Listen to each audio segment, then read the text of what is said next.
છેલ્લે ભગવતીને પ્રાર્થના કરી માં જોજે આ વાણનું સટ ફાટ્યું છે અને હવે જો દરિયામાં વાણ ડૂબી જાય તો તને સમરું ન સમરું થાય, અમારી આબરૂ જવા ન દેતી.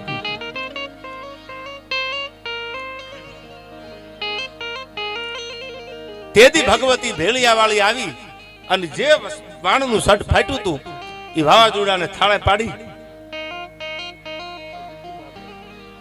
વાણિયાના વાણને છે ધીરે ધીરે ધીરે ધીરે કાંઠા સુધી લઈ આવી. વાણિયાનું વાણ કાંઠે આવ્યું. પોતાના બધા જે માલ હતો એ બચી ગયો. વાણિયાનો માનતા કરેલી મનોમન કે જો કાંઠે પૂગી જાવ તો મારી વાણવટીને આટલી માનતા પૂરી કરીશ.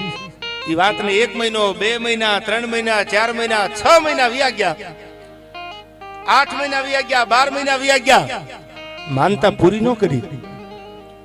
ત્યારે ભગવતી ભેળિયા વાળી સપને આવી. વાણવટી સિકોતર સપનામાં આવીને વિક્રમભાઈ એટલું કીધું કે વાણિયા તારી માનતા ભૂલી ગયો. કઈ માનતા?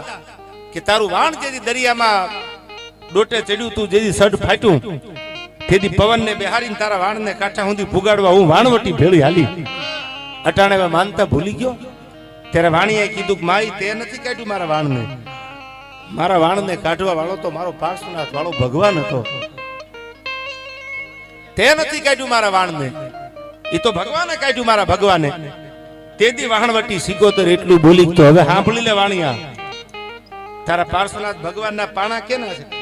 કે માં આરસના છે. કે આરસના પાણા કોઈ દી હળગે કે ન હળગે? એ તો ઠંડા હોય, આરસ ઠંડક આપે, એ કોઈ દી હળગે નહીં. કે તો વાણવટી સિકોતર બોલું છું, કાલનો હોરજ ઉગે અને હાથમાં પેલા જો તારા પાર્શ્વનાથના પાણાનો હળગાવું તો વાણવટી નો કહેવાય.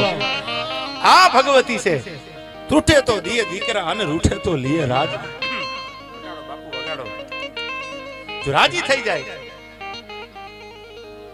તો દીકરા આપી દે અને કોપાયમાન થઈ જાય તો એને લાભ લેતાય વાર ન લાગે. એ ભગવતી એવી જહોવાઈ બેઠી છે.